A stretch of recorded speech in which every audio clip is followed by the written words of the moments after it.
Hi hello ನಮಸ್ಕಾರ ಸ್ನೇಹಿತರೆ. ಇಲ್ಲಿ ಭೂಮಿ ಮತ್ತೆ ಅಚ್ಯುತ್ ಇಬ್ರು ಕೂಡ ಒಂದಾಗೋಗಳಿಗೆ ಹತ್ರ ಬಂದೇ ಬಿಟ್ಟು ಅತ್ತ ಕಡೆ ಅಂಚು ರಬಲ್ ಆಗ್ತಾ ಇದ್ರೆ ಅಲ್ಲಿ ದೇವಿಯಾನಿ ಗಡಗಡ ಅಂತ ಹೇಳಿ ನಡಕ್ಬೇಕಾಗದೆ ಬೇಕು. ಶ್ರವಣ್ ಮತ್ತೆ ನಚ್ಚಿ ಕೈಗೆ ರೆಡ್ ಹ್ಯಾಂಡ್ ಆಗಿ ಸಿಕ್ಕಿ ಬಿದ್ದಿರೋ ಚಾನ್ಸಸ್ ಇದೆ ದೇವಿಯಾನಿ. ಹಾಗಿದ್ರೆ ನಿಜಕ್ಕೂ ಕೂಡ ಸಿಕ್ಕಿ ಬಿದ್ರ ಈ ಕಡೆ ಅಚ್ಯುತ್ ಮತ್ತೆ ಭೂಮಿ ಒಂದಾದ್ರೆ ಏನಾಯ್ತು ಏನ್ ಕಥೆ ಇದು ಎಲ್ಲವನ್ನ ಕೂಡ ತಿಳ್ಕೊಬೇಕು ಅಂದ್ರೆ ಈಗಲೇನು ಈ ಚಾನಲ್ನ ಸಬ್ಸ್ಕ್ರೈಬ್ ಮಾಡಿ, ಹಾಗೆ ಒಂದು ವಿಡಿಯೋವನ್ನ ಪೂರ್ತಿಯಾಗಿ ನೋಡೋದನ್ನ ಯಾವುದೇ ಕಾರಣಕ್ಕೂ ಕೂಡ ಮರಿಬೇಡಿ.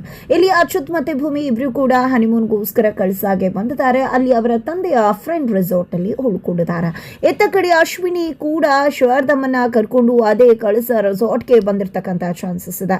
ಇಲ್ಲಿ ಶಾರದಮ್ಮ ಲಕ್ಷ್ಮಕ್ಕನ್ ಜೊತೆ ಇದ್ರು, ಬಟ್ ಅವತ್ತ ಅನಾಥಾಶ್ರಮಕ್ಕೆ ಹೋಗಿದ್ದಾಗ ಶಾರದಮ್ಮನ ಕಿಡ್ನಾಪ್ ಮಾಡಿದಂತ ಅಶ್ವಿನಿ ಇಲ್ಲಿ ಒಂದು ಜಾಗಕ್ಕೆ ಕರ್ಕೊಂಡು ಬಂದು ಸೇಫ್ ಆಗಿ ಇಟ್ಟಿದ್ದಾಳೆ.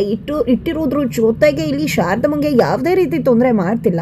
ಅದಕ್ಕೆ ಬದಲಾಗಿ ತುಂಬಾ ಚೆನ್ನಾಗಿ ಅಚ್ಚುಕಟ್ಟಾಗಿ ಹಾರೈಕೆ ಮಾಡಿ ತಾನೇ ಊಟ ತಿನ್ನಿಸಿ ಎಲ್ಲವನ್ನ ಕೂಡ ನೋಡ್ಕೊತಿದ್ದಾಳೆ.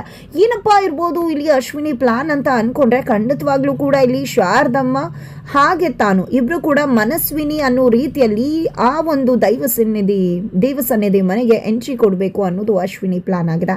ಅದೇ ಕಾರಣಕ್ಕೆ ಶಾರದಮ್ಮ ತನ್ನನ್ನ ಮಗಳು ಅಂತ ಒಪ್ಕೊಂಡ್ರೆ ಖಂಡಿತವಾಗ್ಲೂ ಈಸಿಲಿ ಮನೆಯವ್ರನ್ನ ನಂಬಿಸ್ಬೋದು ಅಂತಕ್ಕಂಥ ಯೋಚನೆ ಇರ್ತಕ್ಕಂಥ ಅಶ್ವಿನಿ ಶಾರದಮ್ಮನ್ನ ಪ್ರೀತಿಯಿಂದ ತನ್ನತ್ತ ಸೆಳ್ಕೊಳ್ಳೋ ಪ್ರಯತ್ನಕ್ಕೆ ಮುಂದಾಗ್ತಿದ್ದಾಳೆ.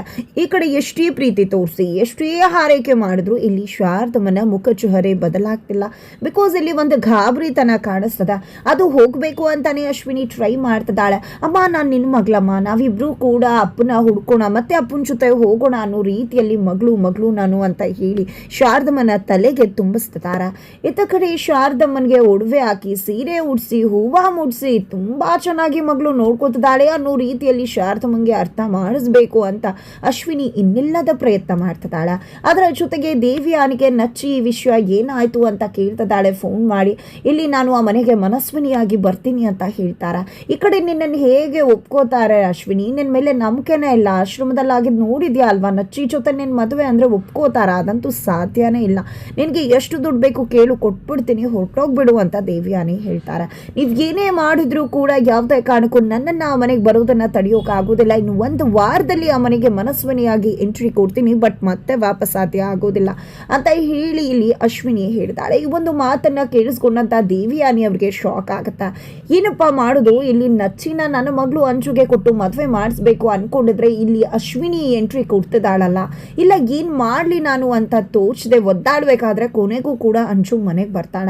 ಅಂಜು ಮನೆಗೆ ಬಂದಿದ್ರಿಂದ ಮನೇಲಿ ಎಲ್ರಿಗೂ ಖುಷಿ ಆದ್ರೂ ಕೂಡ ಅಜ್ಜಿಗಂತೂ ಸ್ವಲ್ಪ ಕೂಡ ಇಷ್ಟ ಆಗೋದಿಲ್ಲ. ಆಕೆಯನ್ನ ಇನ್ನೂ ಕೂಡ ಕ್ಷಮಿಸು ಕೂಡ ಇಲ್ಲ. ಇದರ ನಡುವೆ ಅಂಜು ಬಂದು ಅಲ್ಲಿ ಅಚ್ಯುತ್ ಮತ್ತೆ ಭೂಮಿಯಲ್ಲಿ ಅಂತ ಕೇಳ್ತಿದ್ರ. ಅವರಿಬ್ರು ಹನಿಮೂನ್ಗೆ ಹೋಗಿದ್ದಾರೆ ಅಂತ ಹೇಳಿ ದೇವಿಯಾನಿ ಹೇಳ್ತಾರೆ. ಇದರಿಂದಾಗಿ ಅಂಜು ರೆಬಲ್ ಆಗ್ತಾಳೆ, ಹುಚ್ಚಿ ತರ ಆಡ್ತಿದ್ದಾಳೆ. ಏನದು ಇಷ್ಟು ಸುಲಭವಾಗಿ ಹೇಗಮ್ಮ ಹೇಳ್ತಿದ್ಯಾ, ಅಚ್ಯುತ್ ಮತ್ತೆ ಭೂಮಿ ಹನಿಮೂನ್ಗೆ ಹೋಗಿದ್ದಾರೆ ಅಂತ ಏನ್ ಮಾಡ್ತಿದ್ದೆ ನೀನು, ತಡೆಯೋಕ ಆಗಿಲ್ವಾ ನಿನ್ ಕೈಯಲ್ಲಿ? ಅಚ್ಯುತ್ ಯಾವತ್ತಿದ್ರು ನನ್ನವನೇ ಅಲ್ವಾ ಅಂತೆಲ್ಲ ಕೇಳಿದಾಗ, ಹೌದು ಅಂಜು ನೀನ್ ಯಾಕೆ ಇಷ್ಟು ಗಾಬರಿ ಆಗ್ತಿದ್ಯಾ, ಜಸ್ಟ್ ಮನೆಯವರೆಲ್ಲ ಹನಿಮೂನ್ ಅನ್ಕೊಂಡಿದ್ದಾರೆ, ಜಸ್ಟ್ ಅವರು ಟ್ರಿಪ್ಗೆ ಹೋಗಿದ್ದಾರೆ ಅಷ್ಟೇ, ಅವರಿಬ್ರು ಮದುವೆನೇ ನಿಜವಾಗಿ ಆಗಿಲ್ಲ ಅಂದಮೇಲೆ ಹನಿಮೂನ್ ಎಲ್ಲ ಹೇಗೆ ನಡೆಯುತ್ತ, ನೀನು ಸುಮ್ಮನೆ ಗಾಬರಿ ಆಗ್ತಿದ್ಯಾ ಅಷ್ಟೇ, ಸುಮ್ಮನಿರು, ಆರಾಮಾಗಿರುವ, ಅಚ್ಯುತ್ ಯಾವತ್ತಿದ್ರು ನಿನ್ನವನೇ ಅಂತ ಹೇಳಿ ದೇವಿಯಾನಿ ಹೇಳ್ತಾರೆ. ಖಂಡಿತ ಅಲ್ವಾ ಮಾಮ್, ಈಗ ಫಿಕ್ಸ್ ಆಗಿರೋ ಎಂಗೇಜ್ಮೆಂಟ್ ಕ್ಯಾನ್ಸಲ್ ಆದ ತಕ್ಷಣ ಅಜ್ಜಿ ಜೊತೆ ನಾನು ಮದುವೆ ತಾನೆ ಅಂತ ಅಂಜು ಕೇಳಿದ ತಕ್ಷಣ, ಹೌದಮ್ಮ ಅದೇ ರೀತಿ ಆಗತ್ತೆ, ಯೋಚನೆ ಮಾಡಬೇಡ, ನೀನು ಆರಾಮಿರು, ನಾನಿಲ್ಲದೇನಲ್ವಾ ನೋಡ್ಕೋತೀನಿ ಅಂತ ದೇವಿಯಾನಿ ಹೇಳ್ತಾರೆ. ಮಗಳನ್ನ ಸಾಗ್ ಹಾಕೋದ್ರಲ್ಲಿ ಸಾಕಾಗೋಗ್ಬಿಡತ್ತೆ ದೇವಿಯಾನಿಗೆ. ಬಿಕಾಸ್ ದೇವಿಯಾನಿ ಪ್ಲಾನ್ ಇರೋದು ಈಗ ನಚ್ಚಿ ಜೊತೆ ಅಂಚು ಮದುವೆ ಮಾಡಿಸ್ಬೇಕು ಅಂತ, ಆ ಕಡೆ ಅಶ್ವಿನಿ ಕೂಡ ನಚ್ಚಿ ಜೊತೆ ಮದುವೆ ಆಗಬೇಕು ಅಂತ ಪ್ರಯತ್ನಕ್ಕೆ ಮುಂದಾಗ್ತಾಳೆ. ಅದೇ ಕಾರಣಕ್ಕೆ ಮತ್ತೆ ದೇವಿಯಾನಿಗೆ ಅಶ್ವಿನಿ ಕಾಲ್ ಮಾಡ್ತಾಳೆ. ಏನು ಯೋಚನೆ ಮಾಡಿದ್ರು ಮೇಡಮ್, ನಾನು ಫಸ್ಟ್ ಒಂದು ಸಹಾಯ ಮಾಡ್ತೀರಾ, ನನಗೆ ಮನಸ್ವಿನಿ ಮತ್ತು ಶಾರದಮ್ಮನ ಫೋಟೋ ಕಳಿಸ್ಕೊಡ್ತೀರಾ ಅಂತ ಕೇಳ್ತಾಳೆ. ಯಾಕೆ ಏನು ಅಂತ ದೇವಿಯಾನಿಯವರು ಕೇಳೋದಕ್ಕೆ, ಯಾಕೆ ಏನು ಅಂತ ಹೇಳಿದ್ರೆ ಅವರು ಫೋಟೋ ಇಟ್ಕೊಂಡು ನಾನು ಅವ್ರದೇ ರೀತಿ ಪ್ರಾಕ್ಟೀಸ್ ಮಾಡೋದಕ್ಕೆ ಅಂತ ಹೇಳ್ತಾರೆ. ಫೋಟೋ ಇಟ್ಕೊಂಡು ಪ್ರಾಕ್ಟೀಸ್ ಮಾಡ್ತೀಯಾ, ಸುಮ್ಮನೆ ಇದನ್ನೆಲ್ಲ ಬಿಟ್ಬಿಡು ಅಶ್ವಿನಿ ಅಂತ ದೇವಿಯಾನಿ ಹೇಳಿದಕ್ಕೆ, ಹೌದಾ ಮೇಡಮ್, ಸರಿ ಆಯಿತು ಬಿಡಿ, ನನ್ನನ್ನು ಕರ್ಕೊಂಡು ಬಂದಿದ್ದು ನೀವೇ ಆ್ಯಕ್ಟ್ ಮಾಡಿಸೋಕೆ ಹೇಳಿದ್ದು ಅಂತ ಎಲ್ಲ ಸತ್ಯ ಹೇಳ್ಬಿಡ್ತೀನಿ ನಾನು ನಿಮ್ಮ ಮನೆಯವ್ರ ಹತ್ರ ಬಂದು ಅಂತ ಹೇಳಿ ಅಶ್ವಿನಿ ಹೇಳಿದಾಗ, ಹೌದಾ ಮೊದಲು ಬಂದು ಹೇಳು, ಯಾರು ನಿನ್ನ ಮಾತನ್ನು ನಂಬ್ತಾರೆ, ನಾನು ನೋಡೇ ಬಿಡ್ತೀನಿ, ನಿನ್ನ ಹಾಕು ಬೆದರಿಕೆಗೆಲ್ಲ ನಾನು ಹೆದರ್ಕೋತೀನಿ ಅಂತ ಅನ್ಕೋಬೇಡ ಅಂತ ಹೇಳಿ ದೇವಿಯಾನಿ ದೇವ್ಯಾನಿ ಕೂಡ ಖಡಕ್ ಆಗಿ ಎಚ್ಚರಿಸ್ತಾರೆ. ಹೌದಾ ಮೇಡಮ್, ಸರಿ ಆಯ್ತು ಬಿಡಿ, ಈಗ ಒಂದು ನಿಮ್ಮ ಮೊಬೈಲ್ಗೆ ವಿಡಿಯೋ ಕಳಿಸ್ತೀನಿ, ಆ ವಿಡಿಯೋ ನೋಡಿ ಆಮೇಲೆ ಮಾತನಾಡಿ ಅಂತ ಅಶ್ವಿನಿ ಹೇಳ್ತಾಳೆ. ಒಂದು ವಿಡಿಯೋ ಬರುತ್ತೆ, ವಿಡಿಯೋ ನೋಡಿದ್ರೆ ದೇವ್ಯಾನಿ ಶಾಕ್ ಆಗ್ತಿದ್ದಾರೆ. ಬಿಕಾಸ್ ಆ ಒಂದು ವಿಡಿಯೋದಲ್ಲಿ ಅಶ್ವಿನಿ ಮತ್ತು ದೇವ್ಯಾನಿ ಮಾತಾಡಿರ್ತಕ್ಕಂಥ ಎಲ್ಲವೂ ಕೂಡ ರೆಕಾರ್ಡ್ ಆಗಿದೆ. ಇಲ್ಲಿ ಅಶ್ವಿನಿ ಹತ್ರ ಬಂದು ನೀನು ಶಾರದಮ್ಮನ ಡೈರಿ ತಗೋ, ಇದರಲ್ಲಿ ಎಲ್ಲ ಕೂಡ ಇದೆ, ಮನಸ್ವಿನಿಯಾಗಿ ಬದಲಾಗು, ಮನೆಯವ್ರನ್ನ ಬಂದು ನಮಿಸು ಅಂತ ಹಿಡಿದಂತಹ ದೇವ್ಯಾನಿ ಎಲ್ಲ ಮಾತುಗಳು ಕೂಡ ಕ್ಲೀನ್ ಆ್ಯಂಡ್ ಕ್ಲಿಯರ್ ಆಗಿ ವಿಡಿಯೋ ಸಮೇತ ರೆಕಾರ್ಡ್ ಆಗಿದೆ. ಅದನ್ನು ನೋಡಿದ್ದೆ ದೇವ್ಯಾನಿ ಹೆದ್ರೆ ಹೋಗ್ಬಿಡ್ತಾರೆ. ಸರಿ ಆಯಿತು, ಏನೇ ಇದ್ರೂ ಗುಟ್ಟು ನಮ್ಮಿಬ್ಬರ ನಡುವೆನೇ ಇರಲಿ, ಯಾರಿಗೂ ಗೊತ್ತಾಗೋದು ಬೇಡ, ನಿಂಗೆ ಫೋಟೋ ತಾನೇ ಕಳಿಸ್ಕೊಡ್ತೀನಿ ಅಂತ ಹೇಳ್ತಾರೆ. ಈ ಕಡೆ ಅಶ್ವಿನಿ ಅಂತೂ ಫುಲ್ ಖುಷಿ ಆಗಿಬಿಡ್ತಾರೆ. ಅಂತ ಕಡೆ ಅಜಿತ್ ಮತ್ತು ಭೂಮಿ ಇಬ್ಬರು ಕೂಡ ರೆಸಾರ್ಟಲ್ಲಿದ್ದಾರೆ. ಈ ಕಡೆ ಅಜಿತ್ ಅಂತೂ 18+ ಹುಡುಗನ ಥರ ನಡ್ಕೋತಿದ್ದಾರೆ. ಇದು ನಿಜವಾಗ್ಲೂ ಕೂಡ ಭೂಮಿಗೆ ಅಚ್ಚುರಿ ತರಿಸಿದೆ, ಶಾಕ್ ಆಗ್ತದೆ. ಏನಾದರೂ ಹೆಚ್ಚು ಕಡಿಮೆ ಆಗಿಬಿಟ್ರೆ ಏನಪ್ಪ ಮಾಡೋದು, ಇದು ಯಾಕೆ ಈ ರೀತಿ ಅಜಿತ್ ಅವರು ಉಚ್ಚಾರ ವೀರ್ ಥರ ಆಡ್ತಿದ್ದಾರೆ, ಒಳ್ಳೆ ರೊಮ್ಯಾಂಟಿಕ್ ಥರ ಆಡ್ತಿದ್ದಾರಲ್ಲ, ಏನು ಮಾಡ್ಕೊಳ್ಳಿ ನಾನು ಅಂತ ಹೇಳಿ ಕಸವಿಸೆ ಆಗ್ತಿದ್ರೆ ಸುಮ್ಮನೆ ಹಾಗೆ ಚೇಷ್ಟೆ ಅಂತ ಹೇಳಿ ಅವ್ರ ಜೊತೆ ಹೇಳ್ತಾರೆ. ತದನಂತರ ಬಾತ್ರೂಮ್ಗೆ ವಾಶ್ರೂಮ್ಗೆ ಹೋದಂತಹ ಇಲ್ಲಿ ಭೂಮಿ ಹಾಗೆ ಕಿರ್ಚ್ಕೊಂಡು ಓಡ್ ಬಂದು ಅಜ್ಜನ ಮೇಲೆ ಡಮಾರ್ ಅಂತ ಬಿದ್ದೋಗ್ತಾಳೆ. ಕಣ್ಣ ಸಲಿಗೆ ಆಗ್ತದೆ.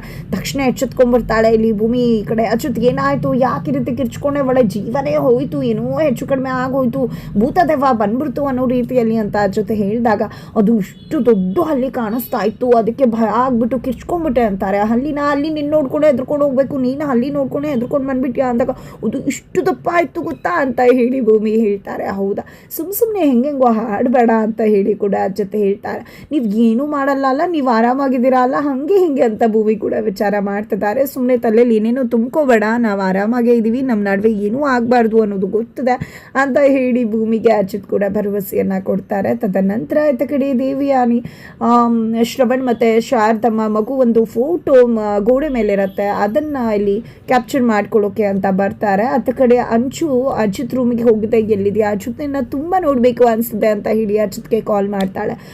ಇಷ್ಟು ದಿನ ಆದಮೇಲೆ ನಮ್ಮನ್ನು ನೆನೆಸ್ಕೊಂಡ್ಬಿಟ್ಟಿದ್ದೀರಾ ಅಂತ ಕೇಳಿದಾಗ ಮನೆಗೆ ಬಂದಿದ್ದೀನಿ, ನೀನು ಯಾವಾಗ ಬರೋದು ಅಂದಾಗ ನಾವು ಬರ್ತೀನಿ, ಹೆಂಡತಿ ಜೊತೆ ಇನ್ನು ಒಂದು 2 ದಿನ ಜಾಸ್ತಿ ಇರಬೇಕು ಅನಿಸಿದ್ರೆ ನಿನ್ನ ಎಂಗೇಜ್ಮೆಂಟ್ ಆದಮೇಲೂ ಕೂಡ ಬರ್ಬೋದು, ಒಟ್ಟಿನಲ್ಲಿ ನಿನ್ನ ಎಂಗೇಜ್ಮೆಂಟ್ಗೆ ಆಲ್ ದ ಬೆಸ್ಟ್ ಅಂತ ಹೇಳಿ ಅಜಿತ್ ಕಾಲ್ ಕಟ್ ಮಾಡಿಬಿಡ್ತಾರೆ. ಇತ್ತ ಕಡೆ ಫೋಟೋನ ಹೊಡ್ಕೊಂಡಾಗ ಇಲ್ಲಿ ಅಲ್ಲಿಗೆ ನಚ್ಚಿ ಮತ್ತು ಶ್ರವಣ್ ಇಬ್ಬರು ಕೂಡ ಬರ್ತಾರೆ. ಯಾಕೆ ದೇವ್ಯಾನಿ ಫೋಟೋ ತೊಗೊಂಡೆ ಅಂದ ತಕ್ಷಣ ದೇವ್ಯಾನಿಗೆ ಏನು ಮಾತಾಡಬೇಕು ಅಂತ ಗೊತ್ತಾಗ್ತಿಲ್ಲ. ಅಷ್ಟರಲ್ಲಿ ಮಗಳು ಅಂಜು ಬರ್ತಾಳೆ. ಯಾಕೆ ಅಂತ ಕೇಳಿದ್ರೆ ಈ ಮನೆಯವ್ರ ಥರ ಅವ್ರಿಗೂ ಜವಾಬ್ದಾರಿ ಇದೆ ಅಲ್ವಾ, ಶಾರದಾ ಅತ್ತೆ ಹಾಗೆ ಮನಸ್ವಿನಿಯನ್ನು ಹುಡ್ಕೋದಕ್ಕೆ ಅವರು ಟ್ರೈ ಮಾಡ್ತಿದ್ದಾರೆ, ಅದಕ್ಕೆ ಫೋಟೋ ಕ್ಯಾಪ್ಚರ್ ಮಾಡ್ಕೊಂಡಿದ್ದಾರೆ ಅಷ್ಟೇ ಅಂತ ಹೇಳ್ತಾರೆ. ಇವಾಗ FB ಅದು ಇದು ಎಲ್ಲ ಇದೆ ಅಲ್ವಾ, ಅದರಲ್ಲಿ ಅಪ್ಲೋಡ್ ಮಾಡೋಣ ಅಂತ ಪ್ರಯತ್ನ ಪಡ್ತಿದ್ದಾರೆ ಅಂದಾಗ ಹೌದಲ್ವಾ, ನಮ್ಗೆ ನೆನಪೇ ಆಗಿಲ್ಲ ಇದು ಯಾವುದು ಕೂಡ, ಸುಪ್ಪು ಬತ್ತೆ ನೀವು ಅಂತ ನಚ್ಚಿ ಹೋಗ್ಬಿಡ್ತಾರೆ. ನಂತರ ಹೌದು ದೇವ್ಯಾನಿ, ನಾನು ಹೇಳೋದೇ ಮರ್ತೆ, ಏಜಿಂದ ಜನರೇಟ್ ಆಗಿರೋ ಫೋಟೋ ಇದೆ ಅಲ್ವಾ, ಅದನ್ನು ನೀನು ವಾಟ್ಸಪ್ ಮಾಡ್ಬೋದಲ್ವಾ ನಿನ್ನ ಗ್ರೂಪ್ಸಲ್ಲಿ ಅಂತ ಹೇಳಿ ಶ್ರವಣೆ ಹೇಳಿದಾಗ ಹೌದು ಬಾವ, ನಾನು ಮರ್ತೆ ಹೋಯ್ತು, ಕಳಿಸ್ಕೊಟ್ಬಿಡಿ ಅಂತಾರೆ. ಸರಿ ಆಯಿತು ಅಂತ ಹೇಳಿ ಹೇಳ್ತಾರೆ. ತದನಂತರ ಇಲ್ಲಿ ಒಂದು ರೀತಿಯ ಕ್ಯಾಂಡಲ್ ಲೈಟ್ ಡಿನ್ನರ್ ಎಲ್ಲ ಅರೇಂಜ್ ಆಗಿದೆ. ರಾತ್ರಿ ಇತ್ತ ಕಡೆ ಅಜಿತ್ ಮತ್ತು ಭೂಮಿ ಇಬ್ಬರು ಕೂಡ ಸೂಪರ್ಬಾಗಿ ರೆಡಿ ಆಗಿದ್ದಾರೆ. ಭೂಮಿಯನ್ನು ನೋಡಿದ ಅಜಿತ್ ಕಳೆದು ಹೋಗಿದ್ದಾರೆ. ಆ ರೆಸಾರ್ಟ್ ಓನರ್ ಇವರಿಬ್ಬರಿಗೋಸ್ಕರ ಒಂದು ಪಾರ್ಟಿಯನ್ನೇ ಅರೇಂಜ್ ಮಾಡಿದ್ದಾರೆ. ಆ ಒಂದು ಪಾರ್ಟಿಯಲ್ಲಿ ಇಲ್ಲಿ ಅಜಿತ್ ಭೂಮಿಗೆ ರಿಂಗನ್ನು ಹಾಕೋದ್ರ ಮುಖಾಂತರ, ಭೂಮಿಯ ಅಜಿತ್ಗೆ ರಿಂಗನ್ನು ಹಾಕೋದ್ರ ಮುಖಾಂತರ ಈ ಕಡೆ ತುಂಬಾ ಸೂಪರ್ಬಾಗಿ ಪ್ರಪೋಸ್ ಮಾಡ್ತಿದ್ದಾರೆ ಅಜಿತ್ ಭೂಮಿಗೆ. ನಿಜಕ್ಕೂ ಕೂಡ ಅದು ನಿಜಾನೇ ಅನಿಸ್ತದೆ ಭೂಮಿಗೆ. ಕೊನೆಗೂ ಕೂಡ ಇಲ್ಲಿ ಅಜಿತ್ನ ಪ್ರೀತಿ ಭೂಮಿಗೆ ಗೊತ್ತಾಗಿದೆಯಾ ಅನ್ನೋದನ್ನು ಕಾದು ನೋಡಬೇಕಾಗಿದೆ. ಇದರ ನಡುವೆ ಅಲ್ಲೇ ರೆಸಾರ್ಟಲ್ಲಿ ಅಥವಾ ಅದೇ ಕಳಸಾದಲ್ಲಿ ಅಶ್ವಿನಿ ಶಾರದಮ್ಮನ ಜೊತೆ ಇರ್ತಕ್ಕಂಥ ವಿಷಯ ಇಲ್ಲಿ ಭೂಮಿ ಮತ್ತೆ ಅಜಿತ್ಗೆ ಗೊತ್ತಾಗಿದೆ. ರೆಡ್ ಹ್ಯಾಂಡ್ ಆಗಿ ಸಿಕ್ಕಿಬಿಟ್ಟಿದ್ದಾರೆ. ಹತ್ತ ಕಡೆ ಅಂಜು ಕಳಸಾಗೆ ಓಡಿ ಬರೋ ಚಾನ್ಸಸ್ ಇದೆ. ದೇವ್ಯಾನಿ ಕೂಡ ಕಳಸಕ್ಕೆ ಬರ್ತಾರ. ಏನಾಗತ್ತೆ ಇದೆಲ್ಲವನ್ನ ಕೂಡ ತಿಳ್ಕೊಬೇಕು ಅಂದ್ರೆ ಈಗಲೇ ನಮ್ಮ ಈ ಚಾನಲ್ನ ಸಬ್ಸ್ಕ್ರೈಬ್ ಮಾಡಿ ಮುಂದಿನ ವಿಡಿಯೋಗೆ ರೀಚ್ ಮಾಡೋದನ್ನ